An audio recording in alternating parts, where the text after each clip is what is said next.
are stories about what happened. It's true.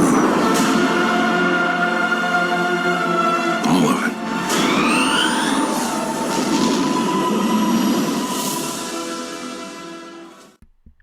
Hey guys, welcome to another episode of the Star Wars Canon Library, and you heard the man, there were stories, and they're all true. We've got them all up here. You don't believe me that they are to read them. My name's Brian Miller. I am the librarian here at the Star Wars Canon Library, and I'm so glad you guys decided to go ahead and tune in for this episode.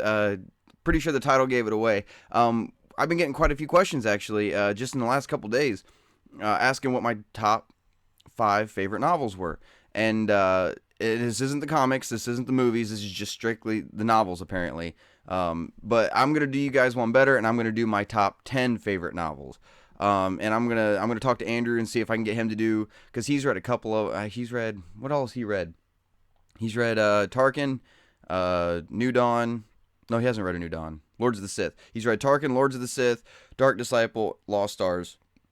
And he's going to end up reading Bloodline. So I guess those would be his 5 favorite. It just depends on what order they're in. But anyway, I'm going to give you guys my top 10 favorite novels so far. And this counts the regular novels. This is the Del Rey novels, the Lucasfilm Press novels, and even the young adult novels, the real thin ones. So this is my top 10 novels. My novels, my top 10 favorite novels so far. And we're going to start with number 10, all right? My number 10 favorite novel right now is Moving Target. And this is one of those young adult novels. You can go through it in about 2.5, 3 hours. It's a Princess Leia story. It takes place right between Star Wars Empire Strikes Back and Star Wars Return of the Jedi. This book effectively null and voids Shadows of the Empire, which kind of hurts me in my gut just a little bit, because I think I've read Shadows of the Empire more than I have any other book from the old EU. It was one of my favorites, but this book no longer makes that Shadows of the Empire canon, so I'm sorry if you guys like Shadows of the Empire, but it's not exactly as good as Shadows of the Empire. It's a different story, but it's lacking. It's not as good as Shadows of the Empire. But anyway, this book is about Leia. She's going on a mission what's going on is that the rebels know about the second Death Star. They know it's around the Force Moon of Endor, and they're amassing their fleet to do the final assault that we see in Return of the Jedi. So Leia goes on a mission to distract the Empire while they're amassing the fleet, so that they have, no clue what's going on. And during this mission, what I found very interesting about this book was that there was no black and white anymore. There was no good, bad, evil, there was none of that. The Rebel Alliance sends Leia on this mission, and the mission definitely falls in the moral gray area. There are civilians getting sacrificed for the cause of this mission, and it's kind of dark in a couple spots, but it's a really cool little read. I think you guys would really like it a lot. But you can, like I said, you can bust it in like 2.5, 3 hours. It's definitely worth the read. All right, guys, my number 9 favorite book so far out of the new canon that has come out is another one of the young adult novels. It is The Weapon of a Jedi. This is a Luke Skywalker story. It takes place pretty quick after A New Hope, before the comic series starts. This actually happens immediately after the novel Heir to the Jedi, which, if you guys know me at all, that's nowhere on this list. But anyway, Weapon of a Jedi follows Luke.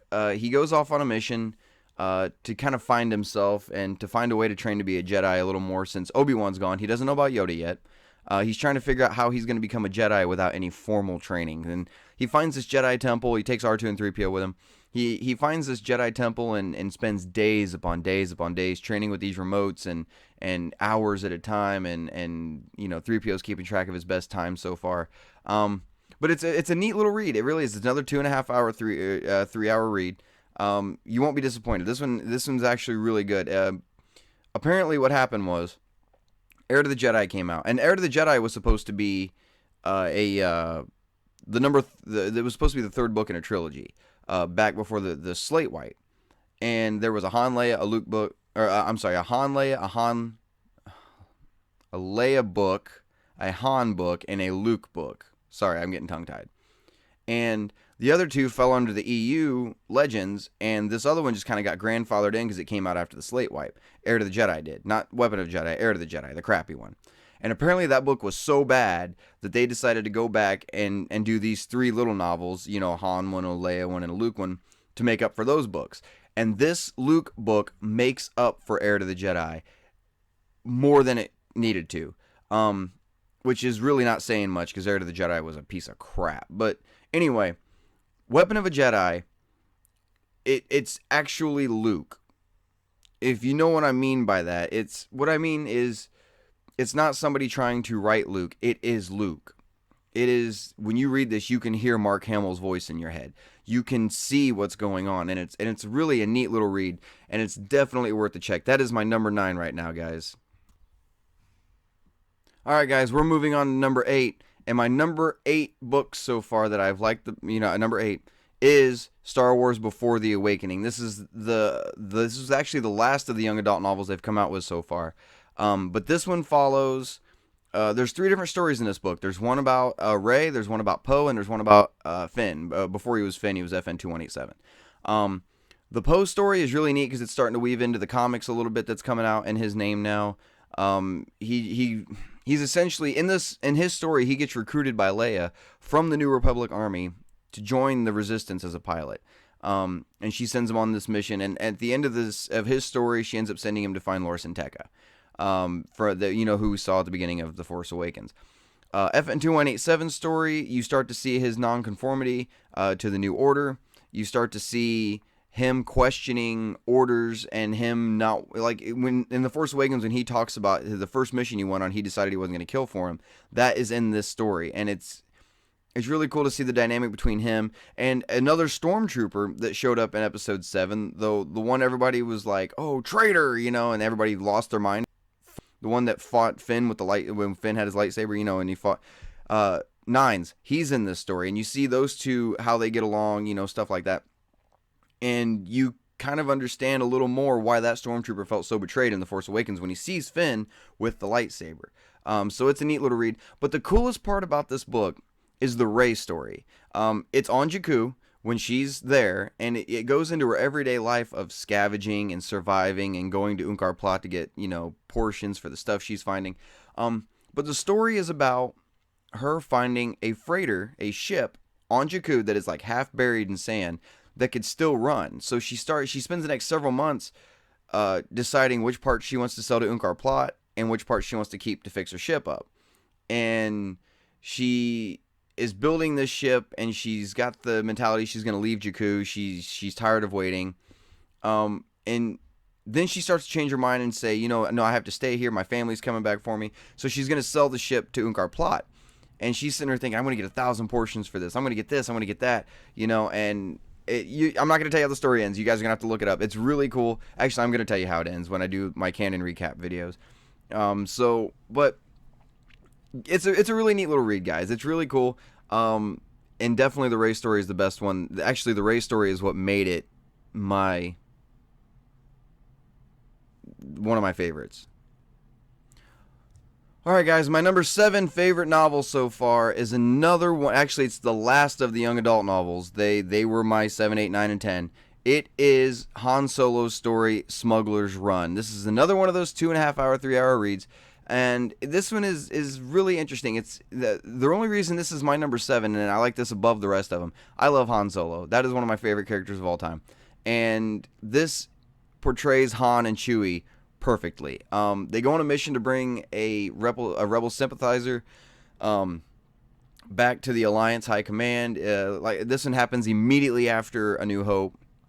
Matter of fact, the opening of this even has Chewbacca sitting in the cockpit of the Falcon, and he's messing with the medal he received for helping blow up the Death Star. Chewie did get a medal, and it does show in this novel. So I mean, it's got a lot of neat little Easter eggs here and there. I'm not going to ruin a whole lot of it for you guys, but I promise you this one is definitely worth the read. It goes right along with the other 3 books in the same exact style as the other 3 young adult novels. So Smuggler's Run is my number 7 favorite novel so far. Alright, guys, my number 6 top pick so far of novels. We've all seen the movie. We all know how how it goes. We all know what happens. But my number 6 favorite novel so far is the novelization of The Force Awakens. And the reason I say this, I love the movie. The movie was great, but the book is actually better, in my own personal opinion. The book has a lot of scenes that are considered canon that are not in the movie. A lot of the deleted scenes we saw on the Blu-ray for the movie are in this book, including some that are not on the DVD or on the Blu-ray. There's scenes in here, like when Han and Rey and Finn and Chewie go to Maz Kanata's castle, Unkar Plutt shows up wanting the Falcon back, and Chewie rips his arms off. That is considered canon, and that is in this book. A couple little conversation pieces that happen in this book that aren't in the movie. And this book even touches on a little bit of a budding romance between Rey and Poe Dameron. Everybody's hoping to God Rey ends up with Finn, or Finn and Poe end up together. This book really does touch on the fact that we're probably going to see Rey and Poe end up together. Depending on how events turn out, obviously. I don't see Poe making it out of the trilogy alive, to be completely honest.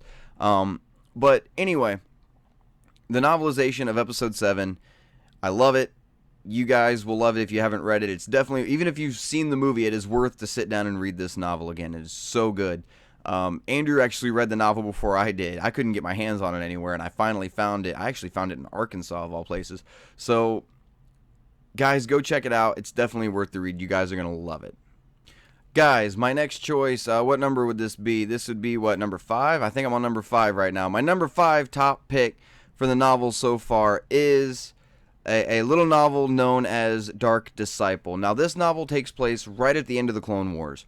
It's about Asajj Ventress and the Jedi Quinlan Vos. The Jedi decide that it is time to start looking into that, like I said earlier, that moral gray area that the Rebel Alliance was.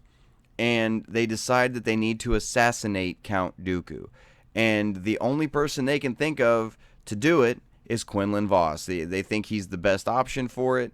And Quinlan Vos decides he's going to get some help, and he goes for Asajj Ventress to help him. Now, the more this book goes on, it is more of a love story than even Lost Stars was. Quinlan Vos and Asajj Ventress end up falling in love with each other. Spoiler alert. And the story kind of progresses from there. As we know, Dooku is not assassinated. He's in Episode 3.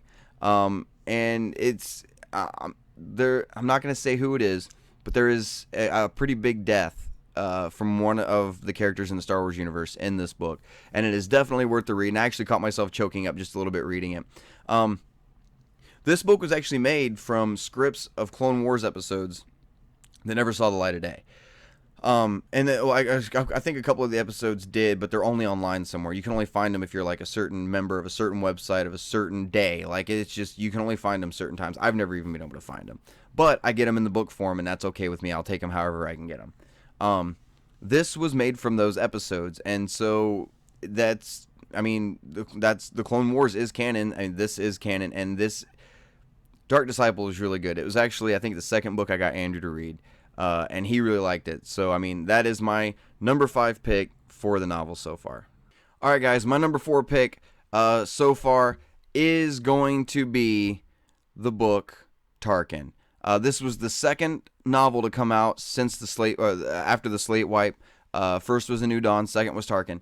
This book is phenomenal. This book really does delve into why in A New Hope, when you see Tarkin giving Vader orders, saying, Vader, release him, and Vader's as you wish, and lets the Admiral go, you see why he can bark orders at Vader, and Vader listens. This book shows exactly why. The respect that is built between Tarkin and Vader in this is insane.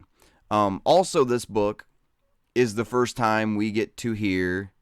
I believe it's this book, if I remember right. I could be wrong. If I'm wrong, correct me in the comments below. But if I remember right, I'm pretty sure this is the book that reveals the Emperor's first name for the first time ever in any piece of canon ever. Even before the slate wipe. And the Emperor's name is Sheev, S-H-I-V, Sheev Palpatine. But the way the Emperor is written in this book, and the way that Tarkin is written in this book, and the way that Vader is written in this book is dead on Emperor, Tarkin, and Vader. It is perfect. This book, I actually wanted the book to go on another 60, 70, 80 pages. Like, when I was done reading it, I was disappointed that the book was over. And very rarely does that happen. So that is my number 4 pick as of now. To number 3, we are up to the top three books so far of the new canon, of my favorites so far. And I'm pretty sure you guys know which 3 it's going to be. And I'm not sure if you guys know what order it's going to be in. But as soon as I tell you this next one, you're going to know if you've been following the page at all. My number 3 choice is Lords of the Sith. This book, I was in the middle of reading Heir to the Jedi when this book came out. And the only reason I even finished Heir to the Jedi was so that I could start this book. I couldn't start another one without finishing the one before it. So Lords of the Sith is... There's a movement on the planet of Ryloth, the Twi'leks, and they get word that Vader and the Emperor are coming to the planet, so they attempt an assassination on the Emperor and Vader, and it goes awry, and the Emperor and Vader crash land on the planet, and it's them surviving together. And the way the Emperor and Vader are written in this book, their relationship, you can tell that there's some serious hatred there. There's even a part in the book where they're fighting off these creatures, and the Emperor's got his lightsaber out, and Vader's got his out, and they're fighting these creatures, and the Emperor gets pig-piled by these beasts. And Vader stops for a second and wonders if he should even save his master, and he himself could become the master. Well, he ends up going in and helping the Emperor get out, and while they're fighting, the Emperor asks him, "Did you think about letting me die?" And Vader pauses and says, "Yes." And the Emperor says, "Good." Like, it is so good the way these two were written, and it's awesome. You really get an idea of, what the Sith are about and how their training goes, and who they are as characters, and how much Vader actually loathes the Emperor. I mean, and how much the Emperor is actually kind of annoyed by Vader. You'd be surprised how close Robot Chicken got it close. So, but I mean, this is a really good book. It's definitely worth the read, guys. This is my number 3 pick, and I really do think you guys are going to like this one. All right, guys, we are down to the top 2 books, and you guys already know what they are. And number 2, I am going to go with my number 2 favorite book so far is Lost Stars by Claudia Gray. Now, this book, when it came out, I was under the impression it was going to be a love story, a lot like what Dark Disciple was. And I was wrong. It is a love story, but it is not nearly as gushy and sappy as some of the parts of Dark Disciple are. This book starts before the original trilogy begins and ends at the Battle of Jakku, after Return of the Jedi. And these characters weave in and out of the classic trilogy in a way that you have no clue they're there, but they are pivotal in the events that are happening in the story. And I mean, as far as in A New Hope, when the escape pod shoots out of the Star Destroyer and R2 and 3PO are on it, and you see the guys sitting there and they're saying, "Oh, don't fire," there's no life forms. The female in this book is sitting right next to those guys. All right, she's also the one that goes and gets Vader out of the TIE fighter after the Death Star blows up, rescues him when his TIE fighter just flies off. What else? She's on the communications devices with the TIE fighters that are chasing the Falcon through the asteroid field, trying to help the TIE fighters navigate after the Falcon. I mean, they are awesome. The male lead in the book, he was one of the scouts that went to Dantooine when Leia said, "Hey, they're on Dantooine," and the guy comes back in and he's like, "Oh no, our rebels scouted out Dantooine. There's nobody there." He was one of those Imperials, one of those scouts. And then when he ends up jumping ship and goes to the rebels, like he talks to Dak, who died in Luke's Snowspeeder. He was there in the little huddle of the rebel pilots when Leia's giving him the orders on Hoth, telling him, how they're going to escape and everything. It's insane. Like he's in the Battle of Endor. It's these two characters were so pivotal. The Star Destroyer you see crashed on Jakku in The Force Awakens was crashed by these two. Like, these two are the reason that ship went down. These two were pivotal throughout the entire story, and you have no clue. And it goes back to what a lot of people are saying about how you don't need to read the books to know what's going on, but all it does is enhance your experience. So now, if you hadn't read Lost Stars, or if I hadn't told you any of what I just did, you'd be watching the movies going, okay, that's cool. That's cool. That's cool. Now, for me, who has read Lost Stars, excuse me, Every time I watch one of the classic trilogy movies now, and I see the Falcon going through the asteroid field, or I know that those characters are behind this, and that they're having a huge impact. The female in this book is literally one of the Imperial agents that disables the hyperdrive on the Millennium Falcon on Bespin. Like, I mean, it's so weird how much these characters had to do with the classic trilogy, and it's so cool, guys. I went through that book in like 2 days. I could not put it down. I would try to go to bed, and I would get up like 10 minutes later and say, no, I can't stop right now, and I'd read all night. I read it in 2 days. I literally could not put it down, guys. It is one of the best books I have ever read. Not even Star Wars book. It is one of the best books I have ever read, bar none. I even bought Andrew a copy of it instead of letting him borrow mine. I told him he just needs to own that book. Like, and it's not because I didn't want him borrowing my book. He needed to own it. It needs to be on every Star Wars fan's shelf. The novels are not essential reading, but I'm going to go out on a limb and say that this one is. You guys need to read Lost Stars. It's only going to enhance your experience of the movies, and it's such good storytelling, especially when the classic trilogy characters start to get woven in a little bit here and there. It's so good, guys. So trust me, you guys won't be disappointed. Go find Lost Stars. That is my number 2 choice so far.